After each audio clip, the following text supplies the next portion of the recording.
Competition hub के video lecture में स्वागत है स्टूडेंट्स। और आज जो आप देख रहे हैं वो हमारे द्वारा जो हमारी संस्थान के द्वारा जो अभी टेस्ट सीरीज स्टार्ट किया गया है उसका पार्ट टेस्ट का पहला टेस्ट सीरीज है, पहला सेट है जो कि डेली बेसिस पे आपको दिया जाता है।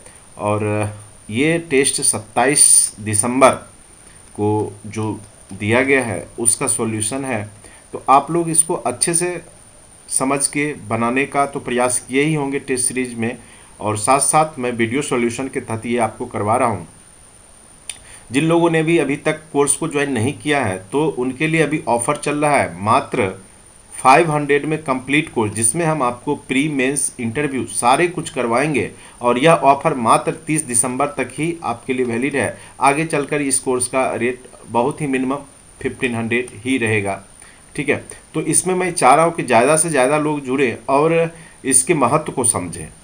और टेस्ट सीरीज आपके ऑनलाइन कंडक्ट करवाए जाएंगे। वीक में आपके कम से कम मतलब 6 तो पार्ट टेस्ट होंगे ही, साथ साथ 1 आपके फुल लेंथ टेस्ट होंगे जिसमें 150 क्वेश्चन न्यू पैटर्न पे आधारित होंगे।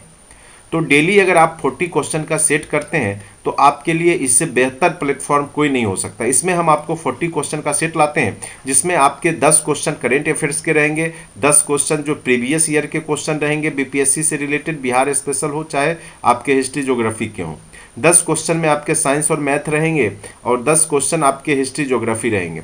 तो इस प्रकार से यह 40 क्वेश्चन का जो सेट बनेगा और आपको आधे घंटे टाइम मिलते हैं डेली। तो आपका काम रहेगा कि डेली आप आधे घंटे सुबह सबसे पहले आप टेस्ट सीरीज दें और आप मात्र 15 दिन के बाद अपने आप को देखेंगे कि आपकी तैयारी बहुत ही बेहतरीन हो चुकी है। क्योंकि यही सारे क्वेश्चन बीपीएससी का जो लेवल है, जिस तरह से अभी तक क्वेश्चन पूछे जा रहे हैं तो उसी पैटर्न पे आधारित है। और अगर आप इस टेस्ट सीरीज को देते हैं तो ज़रूर ही आपको फ़ायदा मिलेगा, इसमें कोई शक नहीं है। इसीलिए आप भरोसा करके इस कोर्स को ज़रूर लें। और आपका जो आने वाले समय में मेंस का जो निबंध का जो तैयारी आप लोग बोल रहे हैं तो वो भी इसमें कराए जाएंगे, साथ साथ GS1 GS2। और मात्र सबसे बड़ी बात है कि मात्र 500 में, और वो भी आपके ये लिमिट समय के लिए है इसे, और 30 दिसंबर तक। ऐसे उसके बाद भी रेट कोई ज़्यादा नहीं हमने रखा है, मात्र 1500 में आपको कंप्लीट कोर्स कराए जाएंगे।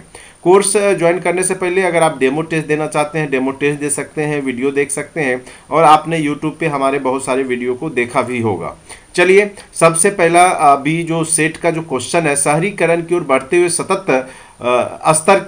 शहरीकरण के बढ़ते स्तर के अनुसार बिहार के निम्न जिलों का सही क्रम चुनिए। देखिए, कई बार क्या होता है कि हमें कुछ पता नहीं है फिर भी हम कॉमन सेंस से भी क्वेश्चन को बना लेते हैं। कैसे? देखिए, अब शहरीकरण तो पटना सबसे ज़्यादा घनी आबादी और शहरीकृत पता है, तो इसमें से आप ये कन्फर्म हो गए कि मुंगेर नालंदा वाला तो होगा नहीं, क्योंकि सबसे ज़्यादा पटना है तो इसी दोनों में से होगा। अब इस दोनों में आपको अब 50% संभावना बन जाएगा कि इसमें और इसमें कौन सा होगा। तो इसमें जो आपका तो कम से कम 50% तक तो हम पहुंच चुके हैं। अब आज ये मुंगेर, पटना के बाद मुंगेर और मुंगेर के बाद नालंदा सबसे कम शहरीकृत में जाना जाता है। तो आप गए होंगे या जानते भी होंगे और किताब में आपने पढ़ा भी होगा कि इसका जो सीरीज होगा तो पटना सबसे ज़्यादा शहरीकृत, उसके बाद मुंगेर, उसके बाद नालंदा। चूँकि मुंगेर इसलिए डेवलप हो गया तो आपको पता ही होगा कि मीर कासिम जो था बंगाल का नवाब, उसने मुंगेर को राजधानी बनाई थी, ठीक है, मुर्शिदाबाद से मुंगेर ले आया था। तो कहीं ना कहीं उसने इसका शहरीकरण किया था। तो यहाँ पर इसका आंसर जो हो जाएगा आपका सबसे एग्जैक्ट आंसर हो जाएगा ऑप्शन नंबर बी, ठीक है। तो जिन लोगों ने बी लगाया होगा उनका सही होगा और आपने सॉल्यूशन देखा भी होगा, ठीक है। अब नेक्स्ट क्वेश्चन पर आते हैं। विकल्प चुनिए जो बिहार के 7 निश्चय भाग 2 योजना के हिस्सा नहीं है। तो सबसे ये क्वेश्चंस आपके जो है 67th प्री में क्वेश्चन पूछे भी गए थे। तो आपको पता ही होगा 7 निश्चय 2 में युवा शक्ति बिहार की प्रगति है, सशक्त महिला, सक्षम महिला, हर खेत तक सिंचाई की पानी की बात की गई है। लेकिन सभी के लिए वायु मार्ग किसी भी योजना में 7 निश्चय में नहीं किया गया है। तो इसका एग्जैक्ट आंसर क्या हो जाएगा? ऑप्शन नंबर ए, ठीक है। तो यहाँ पर जिन लोगों ने ए को मारा होगा, क्लिक किया होगा, सभी के लिए वायुमार्ग यह योजना हिस्सा नहीं है। तो क्वेश्चन में आप लोग ये जरूर ध्यान दिया करेंगे, कई बार क्या होता है कि जल्दीबाजी में पढ़ने में कौन सा हिस्सा है और इनमें से सभी मार के निकल जाएंगे, ठीक है। तो यहाँ नहीं पे भी ध्यान दीजिएगा, ये सभी छोटी छोटी गलतियां 1-2 मार्क्स आपकी घटा सकती है, इसीलिए क्वेश्चन को आराम से पढ़िएगा। भले सॉल्यूशन तेजी से देना होगा तो तेजी से दे सकते हैं। उसके बाद है प्रधानमंत्री कृषि सिंचाई योजना के बारे में निम्न में से कौन सा गलत है। तो यहाँ पर देखिए, वर्षा संचयन संरचनाओं का निर्माण, ये तो है ही। कृषि जल निकायों की मरम्मत और नवीकरण, ये भी है, ठीक है। कुओं का निर्माण तीसरा, ठीक है। देखिए, कुओं के निर्माण की बात नहीं की गई है, कुओं के पुनरुद्धार की बात जरूर की गई है। तो इसको लेकर के विवाद भी क्वेश्चन को लेकर के 67 में था, लेकिन यहाँ पे अगर गौर करेंगे तो कुआं निर्माण की बात कहीं पे नहीं की गई, बल्कि वहाँ पे कुओं के पुनरुद्धार की बात की गई है, ठीक है। तो इसका एग्जैक्ट आंसर क्या हो जाएगा, कुओं का निर्माण। तो ये आपका जो है प्रधानमंत्री का जो योजना है उसमें नहीं किया गया है। प्रधानमंत्री की जो कृषि सिंचाई योजना है उसमें ये गलत है, ठीक है। तो पुनरुद्धार की बात की गई है, लेकिन उसमें नए कुएं निर्माण की बात नहीं की गई है। उसके बाद है पंचायतों के वित्तीय स्थिति की समीक्षा के लिए राज्य सरकार प्रत्येक 5 वर्षों में क्या गठित करती है। देखिए, वित्तीय स्थिति चाहे केंद्र हो, राज्य हो, चाहे आपका पंचायती राज व्यवस्था हो, तो उसमें वित्त आयोग का गठन किया जाता है, ठीक है। तो ये याद रखिएगा, वित्त आयोग का गठन यहाँ पर किया जाता है, तो इसका आंसर वित्त आयोग ही होगा, ठीक है। उसके बाद है लोकसभा में सामान्यतः कितने सत्र होते हैं। तो लोक सत्र में सामान्यतः 3 सत्र होते हैं, आपको पता ही होगा, ग्रीष्मकालीन, शीतकालीन और मानसून सत्र। ये 3 सत्र में आपका लोकसभा चलाया जाता है। तो ये प्रीवियस ईयर के कुछ क्वेश्चन है, तो हमने आपको पहले ही बता दिया, 10 क्वेश्चन आपके प्रीवियस ईयर के रहेंगे महत्वपूर्ण, 10 क्वेश्चन आपके बिहार स्पेशल से रिलेटेड इतिहास ज्योग्राफी के रहेंगे, 10 क्वेश्चन साइंस और मैथ के रहेंगे, और 10 क्वेश्चन आपके जो करंट अफेयर्स के रहेंगे। तो इस तरीका से 40 क्वेश्चन का यह सेट होगा, और आपको प्रत्येक दिन आपके लिए लिंक जनरेट किया जाएगा हमारी संस्थान के द्वारा, और यह आप सुबह में बना सकते हैं या शाम में, मतलब प्रत्येक दिन आपको शाम में 6 से 7 बजे तक आपको यह लिंक आपके जो ऐप में चला जाएगा, और पूरा रात या पूरे सुबह तक आप कभी बना लीजिए, और सुबह में आपको वीडियो लेक्चर लगभग 7 बजे तक आपके पास रहेगा। तो जो सॉल्यूशन होगा उसमें आपको करवाया जाएगा, ठीक है। चलिए, अखबारी कागज का उद्योग निम्न में से किस स्थान पर अवस्थित है। तो ये है नेपानगर, ठीक है। नेपानगर अखबारी कागज के लिए बहुत ज़्यादा फेमस है, क्योंकि जो पेपर बनाए जाते हैं वो घास से बनाए जाते हैं, और नेपानगर का जो एरिया है वहाँ पे, ठीक है। तो यहाँ पे नेपानगर इसका सबसे ज़्यादा उपयुक्त आंसर होगा इसमें से। भारत में प्रथम कोयला खान कहाँ खोदी गई। देखिए, तो यहाँ पे ये क्वेश्चन 67 में पीएससी में भी पूछा गया था। तो यहाँ पे देखिए, झरिया, रानीगंज, धनबाद। तो इसमें जो सबसे पहला जो कोयला खान जो खोजा गया था, बहुत लोग झरिया बोलेंगे, लेकिन इसका एग्जैक्ट आंसर क्या हो जाएगा, रानीगंज। सबसे पहला जो कोयला का खान खोदा गया था वो रानीगंज में खोदा गया था, ठीक है। तो इसका एग्जैक्ट आंसर रानीगंज होगा। उसके बाद भारत में 2011 की जनगणना के अनुसार सबसे अधिक अनुसूचित जनजाति कौन है। देखिए, बहुत सारे लोग गोंड और भील में से कंफ्यूज हो जाते हैं, ठीक है। देखिए, जो अगर 2011 के अनुसार पूछेगा कि सबसे अधिक अनुसूचित जनजाति कौन है, तो उसमें आप भील आंसर देंगे। क्या देंगे, भील को आंसर देंगे। जबकि ऐसे अगर पूछे कि सबसे बड़ी जनजाति कौन है, तब आपको गोंड को देना। ये दोनों बड़ी जनजाति है, और भील आपको पता होगा, प्राचीन इतिहास में भी इसके बारे में चर्चा है, रामायण में भी चर्चा है, महाभारत में भी चर्चा है, और महाराष्ट्र और एमपी में आप देखेंगे बहुत ज़्यादा संख्या में, राजस्थान में भी भील है। तो इस प्रकार से भील इसका सबसे ज़्यादा उपयुक्त आंसर यहाँ पर है। 2011 के जनगणना के अनुसार अनुसूचित जनजाति सबसे अधिक भील की है, ठीक है। तो ये क्वेश्चन इस बार बहुत ज़्यादा कन्फ्यूजन क्रिएट किया था एग्जाम में लोगों को, तो इसलिए ये सब क्वेश्चन थोड़े से अलग टाइप के थे, थोड़े से उसमें महत्वपूर्ण थे, उसको मैं यहाँ पे लाया हूँ आपके बीच में। तो 10-10 क्वेश्चन के जो हर एक जगह से क्वेश्चन लिए गए, तो वो आपको जरूर एग्जाम में फ़ायदा पहुँचाएगा। नेक्स्ट क्वेश्चन पे आइए, भारत और किस देश की वायुसेना के बीच में। तो देखिए, ये जो अभी इसका द्विपक्षीय अभ्यास आयोजित किया गया, मैं थोड़ा सा इसको स्क्रीन छोटा कर दूं। भारत और किस देश के वायुसेना के बीच में जनवरी 2023 में पहला द्विपक्षीय युद्ध अभ्यास आयोजित किया जाएगा, तो इसका एग्जैक्ट आंसर है स्टूडेंट्स जापान। तो भारत और जापान के बीच में जो है 16 से 26 जनवरी 2023 में जो है यह आयोजन होने वाला है, और यह आयोजन जापान में होगा। और कहाँ पर होगा, तो हायाकुरी हवाई अड्डा है, वहीं पे इसको किया जाएगा। ठीक है, तो ये मेन रूप से वायुसेना के बीच में रक्षा सहयोग के लिए बनाया गया है। मतलब ये जो आपका रक्षा सहयोग है भारत और जापान के बीच में वायुसेना का, वो बढ़ाने के लिए आपसी ये जो है कह सकते हैं कि युद्धाभ्यास का आयोजन किया गया है। तो जापान के अगर पूछ दे शहर, तो यहाँ पे है हायाकुरी हवाई अड्डा, जगह का नाम है हायाकुरी हवाई अड्डा, और वहीं पे यह जो अभ्यास किया जाएगा। ठीक है, अब आइए नेक्स्ट, निम्न में से किस कंपनी ने रिलायंस इंफ्राटेल के मोबाइल टावर और फाइबर संपत्ति का अधिग्रहण किया है। तो ये तो आप कॉमन सेंस से भी बना सकते हैं, कौन सा कंपनी अभी मार्केट में सबसे ज़्यादा आगे बढ़ रहा है, तो वही खरीद बिक्री कर सकता है, खरीद सकता है। तो यहाँ पे आपका आंसर, एग्जैक्ट आंसर क्या हो जाएगा, रिलायंस जियो। और रिलायंस जियो ने है 3,720 करोड़ यानी 3,720 करोड़ में इस कंपनी को अधिग्रहित कर लिया है। रिलायंस इंफ्राटेल के मोबाइल टावर और फाइबर की संपत्ति का अधिग्रहण रिलायंस जियो ने किया है। ठीक है, तो ये आपका सबसे सही जवाब है, 3,720 करोड़ रुपये में किसने किया है, तो आपका रिलायंस जियो ने किया है। देखिए, करेंट अफेयर्स का सेशन चल रहा है और इसमें 10 क्वेश्चन होंगे इसके भी, और ये डेली बेसिस का करेंट होगा। जैसे आज अगर 28 दिसंबर है, तो आज के टेस्ट में आज के ही करेंट अफेयर्स से रिलेटेड क्वेश्चंस पूछे जाएंगे।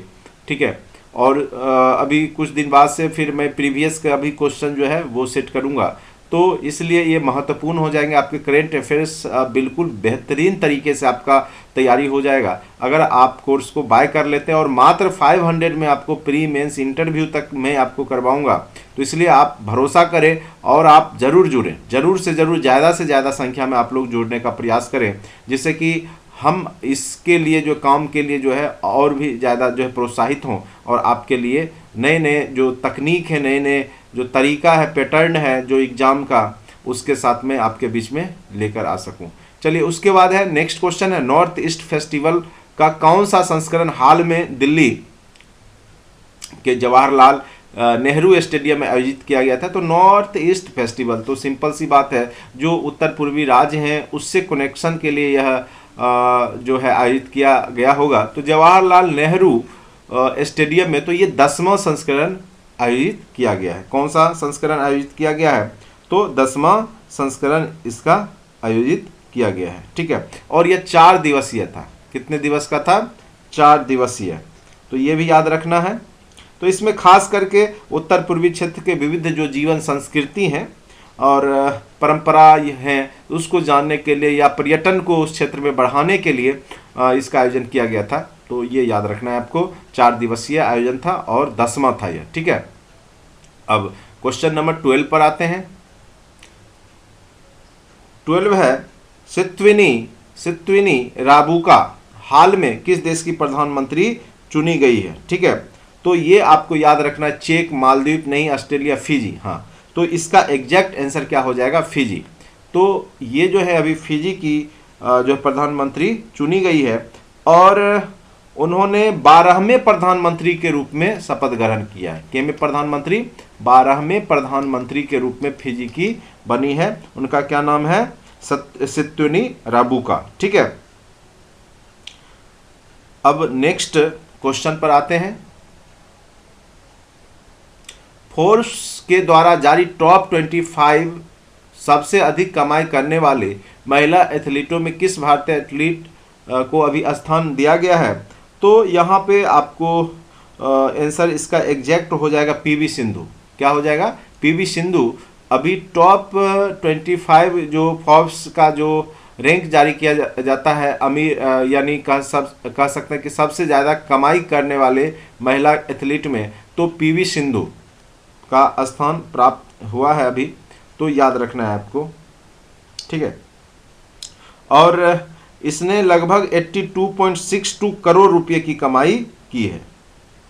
ऐसे इनका जो रैंक है 12वां स्थान है पूरे लिस्ट में, ठीक है। तो ये याद रखना है।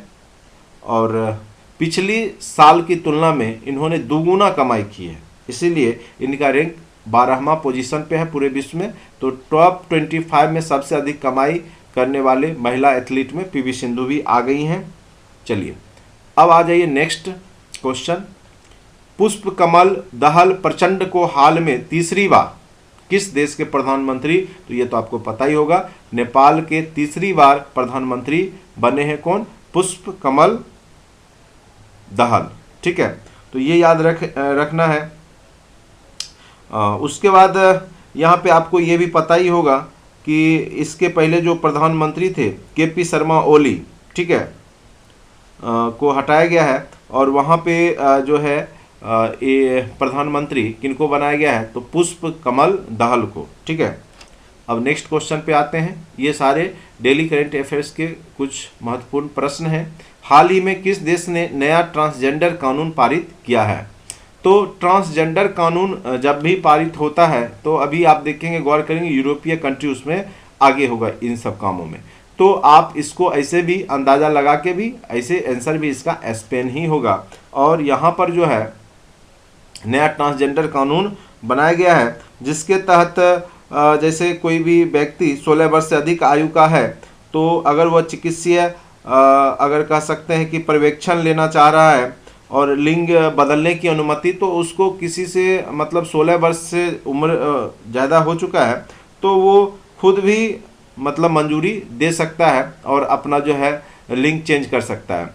और अगर 16 से कम है तो उसके माता पिता या अभिभावक जो भी हैं उनके द्वारा अगर यहाँ पर कर सकते हैं अनुमति दी जाएगी तब उसका लिंग परिवर्तन किया जा सकता है। तो एक नया ट्रांसजेंडर कानून स्पेन में लाया गया है, तो ये याद रखना है।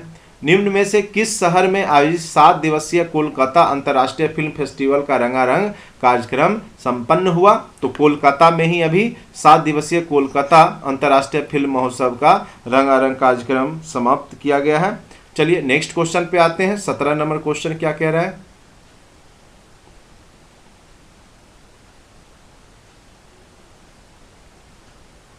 निम्न में से किसने हाल ही में BSE के सोशल स्टाफ एक्सचेंज को मंजूरी दे दी है? ठीक है, तो एक्सचेंज जहां पर है तो स्वाभाविक सी बात है कि यहाँ पे सेबी ही होगा, security exchange board of India. ठीक है, पूंजी बाजार नियामक भारतीय प्रतिभूति विनिमय बोर्ड सेबी ने अभी इसको, ठीक है, BSE के सोशल स्टाफ एक्सचेंज को मंजूरी दी है, तो इसका आंसर हो जाएगा आपका सेबी। ठीक है, नेक्स्ट क्वेश्चन है, निम्न में से किस बैंक ने देश के सभी बैंकों से पहले जनवरी तक मौजूदा लॉकर ग्राहकों के साथ लॉकर समझौता नवीकरण करने का आदेश दिया है? तो सभी बैंकों का बैंक आपका RBI है, बैंकर्स बैंक, फादर ऑफ सभी बैंक कह सकते हैं, फादर ऑफ जितने भी बैंक हैं, ठीक है, फादर ऑफ बैंक जो होता है वो RBI ही है सबका, तो सबको निर्देश जारी करने का काम भी भारतीय रिजर्व बैंक ही करते हैं। तो लॉकर के नवीकरण के लिए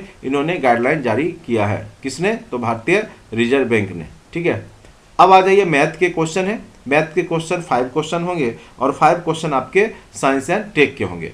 तो देखिए 5 क्वेश्चन जो इसका है तो इसको आप कैसे बनाएंगे वो देख लीजिए। ठीक है, जैसे यहाँ पे 200 और 600 के बीच में 4, 5, 6 से विभाज्य कितनी संख्याएं होंगे, तो इसको आप दो तरीका से बना सकते हैं। एक तो ये 4, 5, 6 का एलसीएम ले लीजिए, तो आप पाएंगे कि इसका एलसीएम कितना हो जाएगा, 60 हो जाएगा। देखिए ऐसे मैं करके दिखा दूं, तो अब यहाँ पे एलसीएम ले सकते हैं 20 या 60, ये 60 एलसीएम हो गया। अब 60 का गुणक देखिए 200 और 600 के बीच में कितना है, तो 200 और 600 के बीच में एक तो जैसे हो गया 240, 60 के गुणक में, ठीक है, 60 गुने 4 करेंगे, ये एक 300, फिर एक 360, फिर 420, फिर 480, ठीक है, फिर 540, ठीक है। तो ये हो गया। अब अगला तो 600 होगा ही। तो यहाँ पे बोल रहा है कि 200 और 600 के बीच में, तो 600 को लेना नहीं है, इसके बीच में वो बोल रहा है। तो एक ये हो गया, एक ये हो गया 2, एक 3, एक 4, एक 5, एक 6, तो टोटल संख्या कितनी हो गई? 6। ऐसे भी बना सकते हैं, या इसको आप कर सकते हैं कि जैसे यहाँ पर है 600, तो यहाँ पे 600 बटे 60 माइनस, देखिए यहाँ पे 600 एन टोटल जितना भी मैक्सिमम है उसमें से एक घटा लीजिए, ठीक है। और फिर उसमें से आप जो पहला संख्या है स्टार्टिंग का उसको ये कर लीजिए, ठीक है। तो यहाँ पे इससे भी बनाइएगा तो आपका बन जाएगा। तो यहाँ पे 599 बटे 6 करेंगे तो यहाँ पे आपका कितना आ जाएगा? तो 599 माइनस 200, ठीक है। ये क्या हो गया? 599 माइनस 200 बाय 60, ठीक है। तो यहाँ पे 399 बाय 60। और जब आप भाग देंगे तो दशमलव के बाद वाले संख्या को नहीं लेना है, उससे पहले वाले को ले लेना है। तो यहाँ पे अगर करेंगे तो 6 पॉइंट क्या आ गया? 6 का 36 हो गया, तो 3 3 और 9, फिर 6 आ जाएगा। तो हमें दशमलव के बाद वाले को नहीं लेना, जो पूर्ण संख्या उसको ले लेंगे 6। तो इस तरह के क्वेश्चंस कई बार पूछे जा रहे हैं, तो आप लोग इस तरीका से, दोनों तरीका से आप बना सकते हैं इसको, ठीक है। तो इसका भी एक ट्रिक भी है और एक आप सिंपल विधि से भी आप बना सकते हैं, ठीक है। तो ये आप समझ गए होंगे इसका क्या ट्रिक है कि ये टोटल जो मैक्सिमम संख्या जिसके बीच बोला उसमें से एक घटा दीजिए और जो एलसीएम है उससे भाग दे दीजिए। फिर ये पहला जो शुरुआत वाला है उसमें भी मतलब जो एलसीएम है उससे भाग दे करके दोनों का डिफरेंस निकालिए और वो दशमलव के बाद वाले को छोड़ देना है। दशमलव से पहले जो पूर्ण संख्या है उसको हम मान लिख देंगे, वही आपका एग्जैक्ट आंसर यहाँ पे हो जाएगा। तो दोनों तरीका से, चूंकि यहाँ पे अब 200 600 है तो आप काउंट भी कर लिए, लेकिन अगर यहाँ पर पूछ दे 200 से लेके मान लीजिए 2400 के बीच में कितनी संख्या है, तो आप बनाते बनाते तो आपका एक मतलब कम से कम 10-15 मिनट लग जाएंगे और आपके पास उतनी टाइम नहीं होती है। तो आप ट्रिक का यूज कर सकते हैं यहाँ पर, ठीक है। तो इसीलिए हमने ट्रिक भी बता दिया। तो जो मैक्सिमम संख्या है उसमें से एक घटाना है, जिसके बीच बोल रहा है उसका एलसीएम से भाग दे देना है। फिर शुरुआती संख्या में से भी एलसीएम से भाग दे करके दोनों का डिफरेंस निकालना है और दशमलव के बाद वाले मान को नहीं लेना है, दशमलव से पहले वाले को लेना है। चूंकि यह क्वेश्चन बार बार पूछा जा रहा है इसलिए हमने इसको अच्छे से आपको बता दिया। जब भी इस टाइप का क्वेश्चन पूछे तो देखिए, ये क्वेश्चन 67th में देखिए या उससे पहले भी देखिए, तो इस टाइप के क्वेश्चन खूब पूछे जा रहे हैं, ठीक है।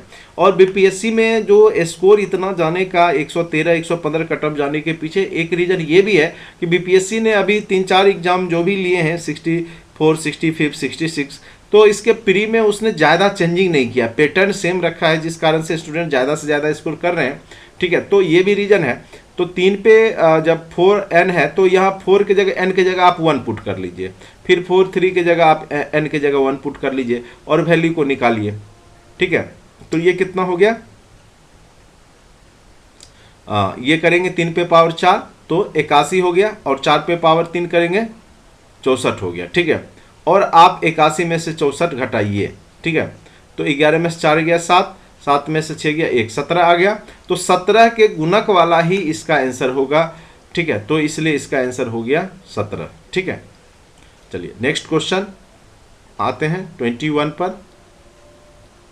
दो संख्याओं के वर्गों के बीच का अंतर, देखिए दो संख्या के वर्गों के बीच का अंतर। तो मान लिया कि एक संख्या x है, मान लेंगे, माना कि एक संख्या x है दूसरा y है, तो दोनों के वर्ग के बीच का अंतर, तो दोनों का वर्ग कर दिए। x square minus y square का कितना है? 2 5 6 000, ठीक है। और संख्याओं का योग कितना दे दिया? x प्लस वाई कितना दे दिया है? 1000।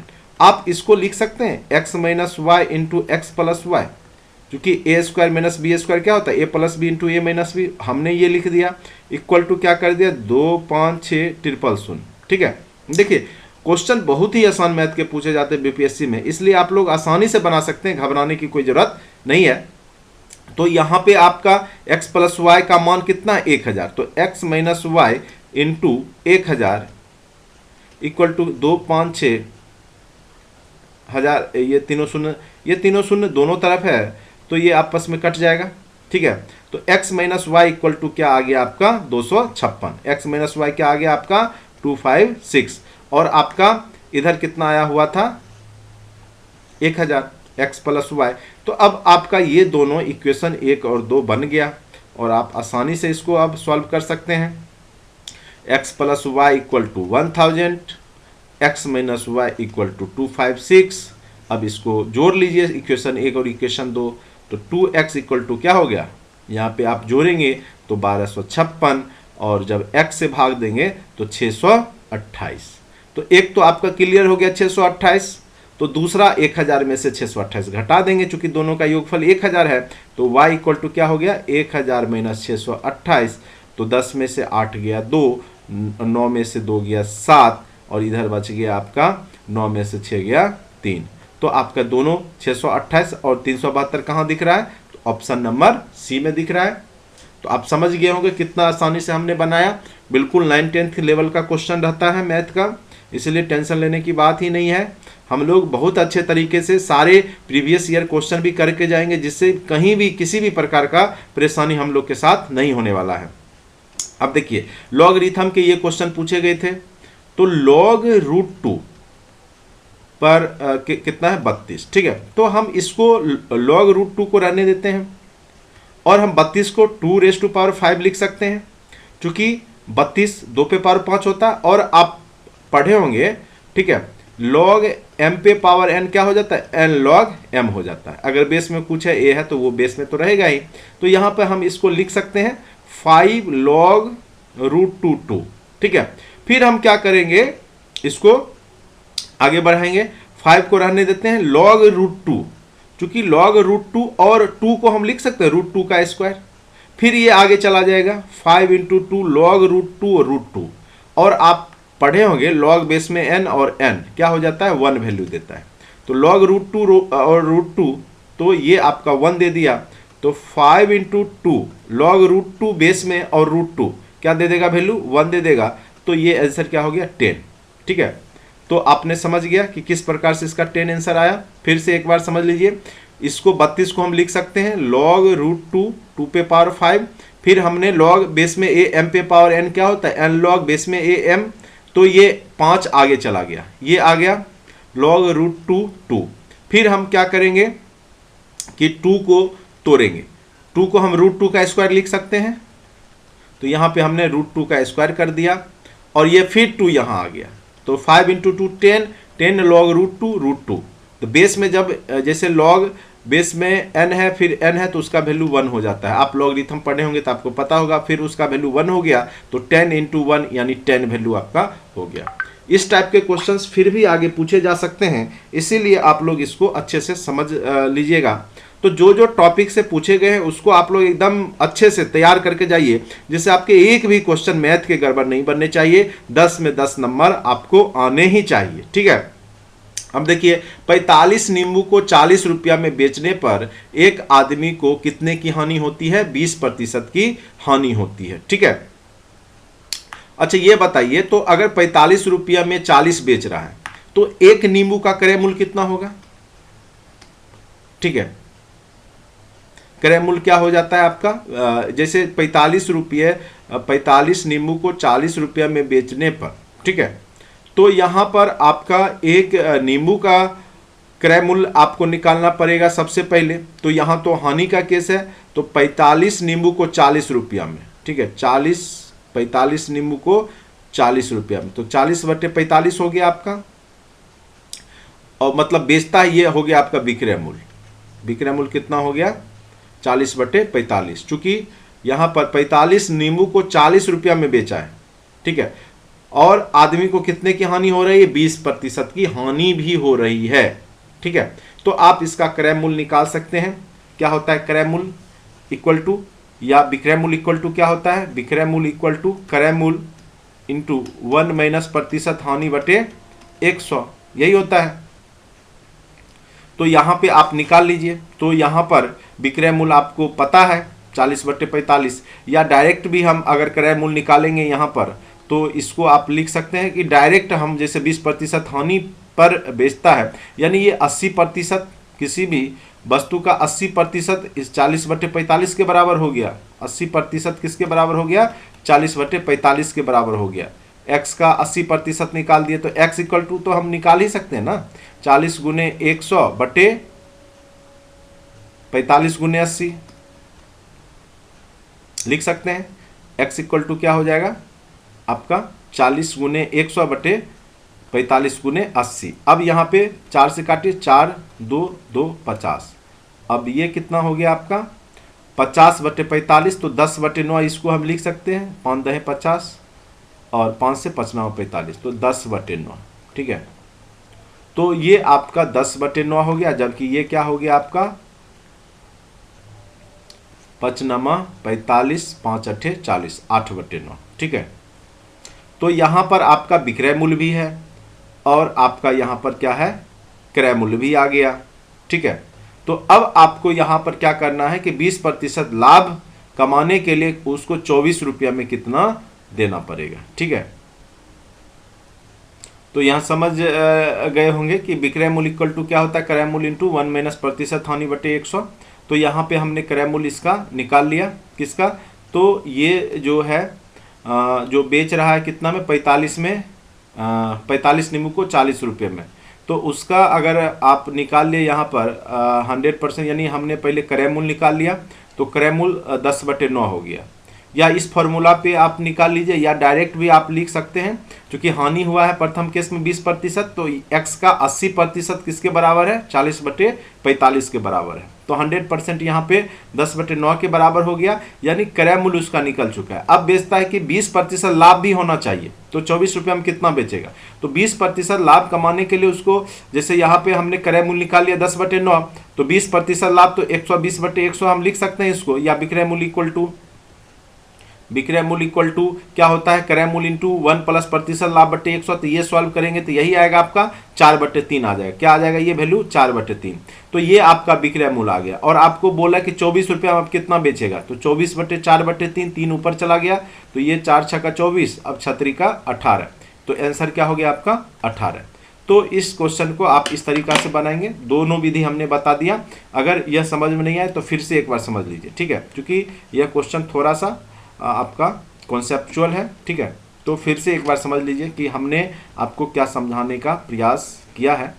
ठीक है, चलिए, जैसे यहाँ पे 45 रुपया में 40 बेचने पर, ठीक है, 45 नींबू को 40 रुपया में बेचने पर, तो एक नींबू का क्रय मूल्य कितना होगा, पहले क्रय मूल्य निकालेंगे। और इस केस में इसको हानि भी है 20% का, कितना हानि है, 20% का हानि है। यानी अगर मान के चलिए किसी वस्तु का विक्रय मूल्य, यहाँ पर देखिए क्या है कि 45 नींबू को 40 रुपया में बेचने पर, तो एक वस्तु को यह बेच कितना रहा है विक्रय मूल्य में, तो 40 रुपया में 45 बेच रहा है, तो 40/45 कर दिए, तो इसको अभी रहने दिए, ये विक्रय मूल्य हो गया।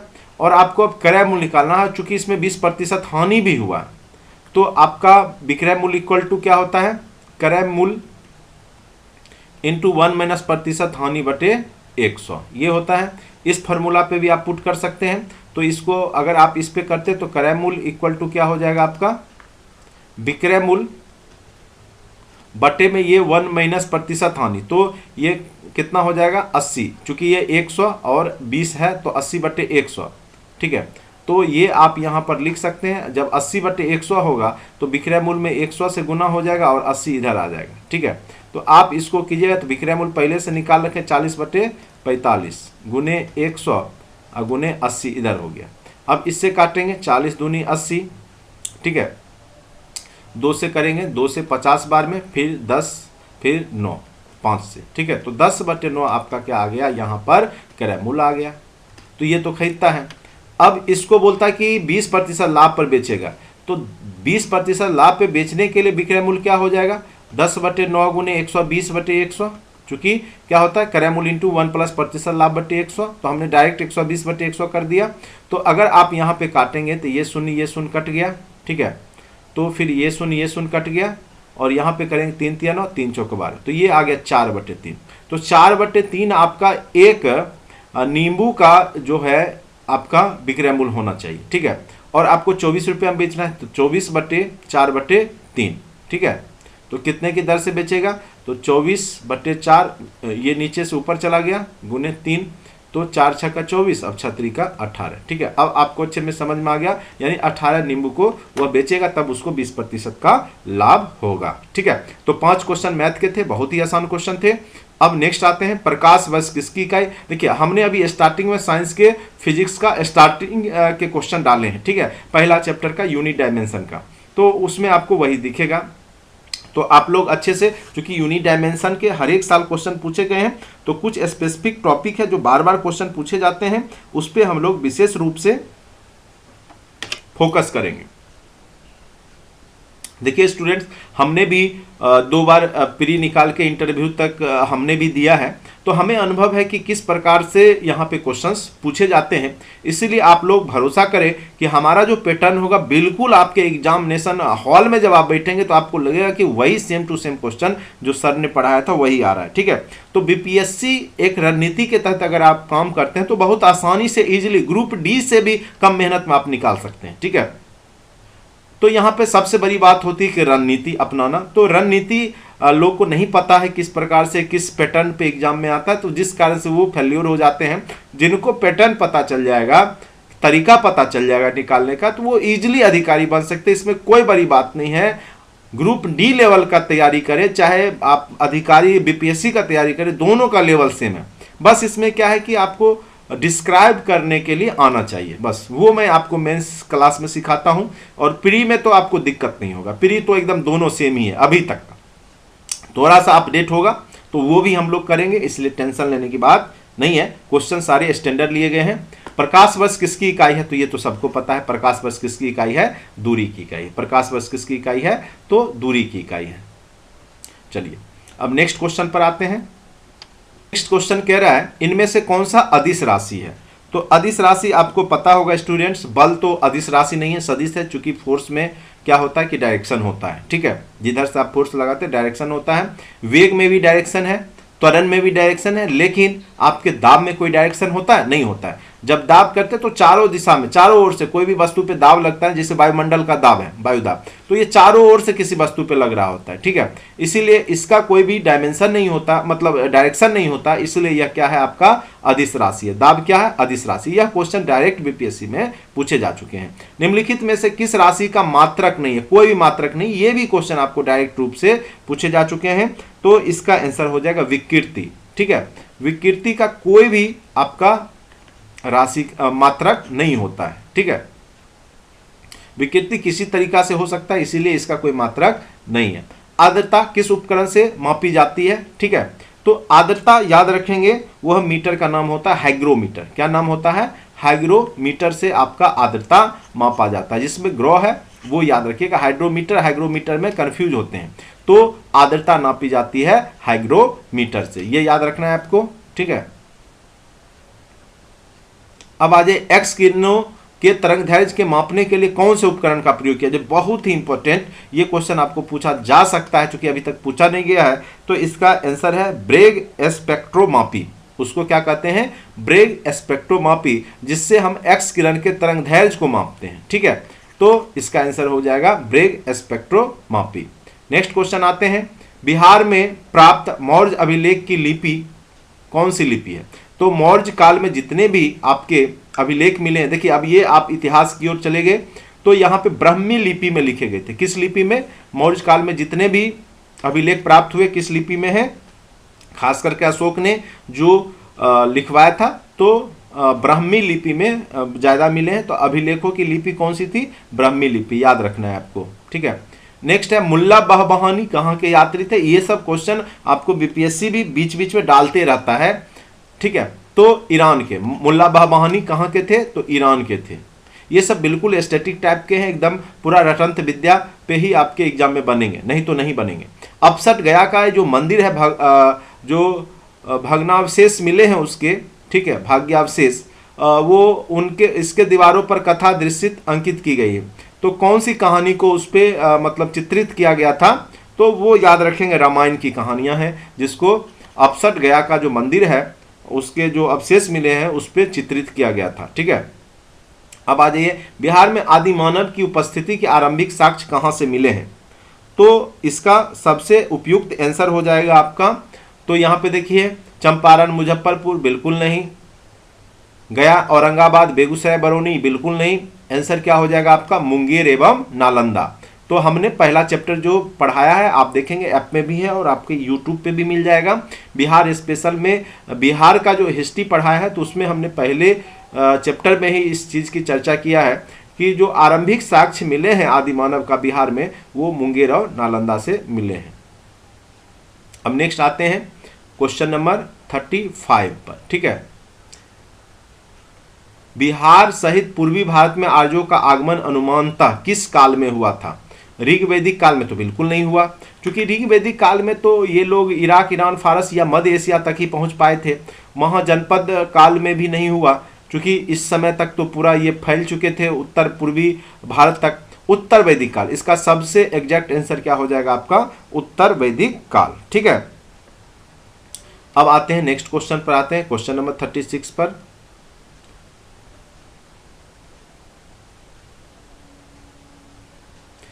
बिहार सहित पूर्वी भारत में आर्यों के विस्तार में सहायक था। तो हमने बताया था कि जो पूर्वी भारत में जो जब लोहे का खोज हो जाता है आपका 1000 ईस्वी पूर्व में, ठीक है, तो नए नए जब औजार बने, हथियार बने, तो उससे क्या हुआ? जंगलों को साफ करना आसान हो गया। जंगलों को साफ करके खेती लायक बनाना आसान हो गया। तो ये लोग जो है जंगलों को काटते हुए, आग लगाते हुए, आप पढ़ेंगे उसमें जो वेद में भी चर्चा की गई है कि ये लोग उत्तर पश्चिम से पूर्वी भारत की ओर बढ़ते हैं, ठीक है। तो यहाँ पर लोहे का उपयोग के कारण ही इनका विस्तार संभव हो पाया था। तो इसका सबसे एग्जैक्ट आंसर क्या हो जाएगा? लोहे का उपयोग।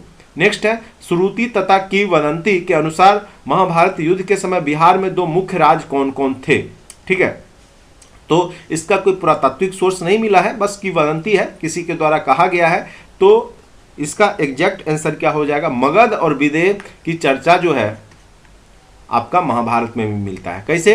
तो आपने राजा जरासंध का नाम सुना होगा, जो कि मल्ल का युद्ध भीम के साथ लड़ता है, तो वो मगध का ही शासक था। तो इसमें इसका सबसे ज्यादा उपयुक्त आंसर क्या हो जाएगा?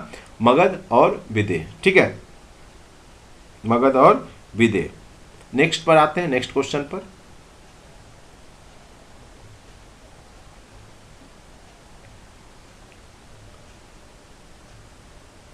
वेद किस ग्रंथ में बिहार के विदेह राज्यों में आर्यों का आगमन तथा निवास साक्ष्य विवरण मिलता है? किस वेद में? ठीक है, तो यह कौन सा ब्राह्मण ग्रंथ है? तो शतपथ ब्राह्मण ग्रंथ में विदेह राज्य में आर्यों का जिक्र या आगमन एवं उनके निवास स्थल का जिक्र मिलता है। शतपथ ब्राह्मण एक ग्रंथ है, ठीक है, उसमें, ठीक है। अब नेक्स्ट क्वेश्चन पे आते हैं, 39 क्वेश्चन।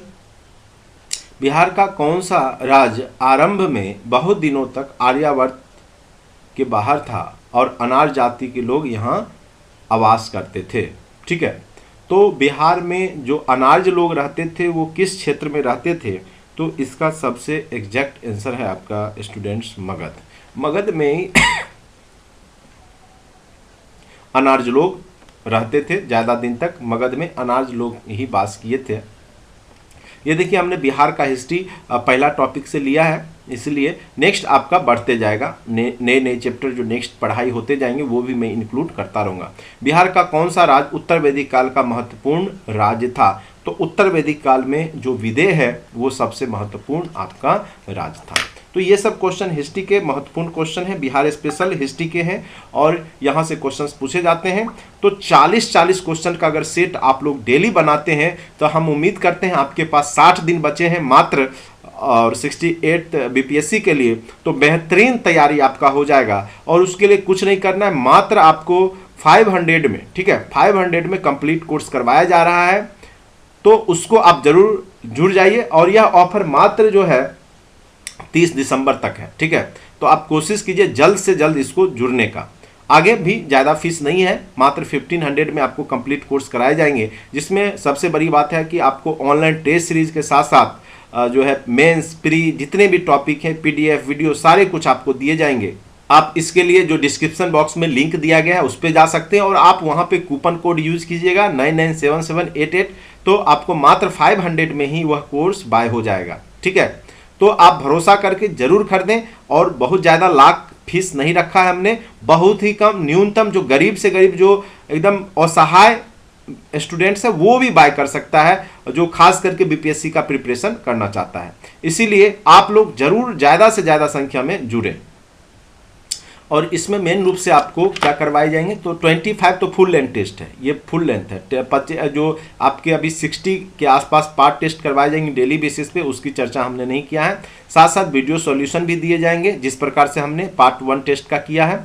लाइव क्लासेस भी होगा, क्लास डिस्कशन भी किए जाएंगे। कोई भी तरह का समस्या है तो आप लाइव क्लास में पूछ सकते हैं। प्री के जितने भी टॉपिक हैं उसके पीडीएफ भी आपको दिए जाएंगे, सारे टॉपिक वीडियोज भी आपको दिए जाएंगे, और मेंस के जितने भी टॉपिक हैं और उसके वीडियो भी दिए जाएंगे। अगर आप मेंस निकालते हैं तो इंटरव्यू का भी शेड्यूल किया जाएगा, और वह कंप्लीट कोर्स का मात्र 1500 में ही आपको करवाया जाएगा। अभी फिलहाल अगर आप 30 दिसंबर तक अगर आप जुड़ जाते हैं तो मात्र 500 में ही आप जुड़ सकते हैं। यह ऑफर जो है आपके लिए लिमिट समय के लिए ही दिया गया है। तो चलिए, अगर आपको अच्छा लगता है तो लाइक करें, दोस्तों के बीच में शेयर करें। और खास करके यह प्लेटफॉर्म हमने बीपीएससी के उन छात्रों के लिए बनाया जो गरीब हैं, जो असहाय हैं, सोच नहीं पा रहे हैं कि बीपीएससी किस प्रकार से करें, तो उनके लिए यह बेहतरीन प्लेटफॉर्म हमने बनाया है। तो आप लोग जरूर से जरूर जुड़े। धन्यवाद। आज के वीडियो में इतना ही। अगर अच्छा लगता है तो लाइक करें, सब्सक्राइब करें, दोस्तों के बीच में शेयर करें और चर्चा जरूर करें। धन्यवाद।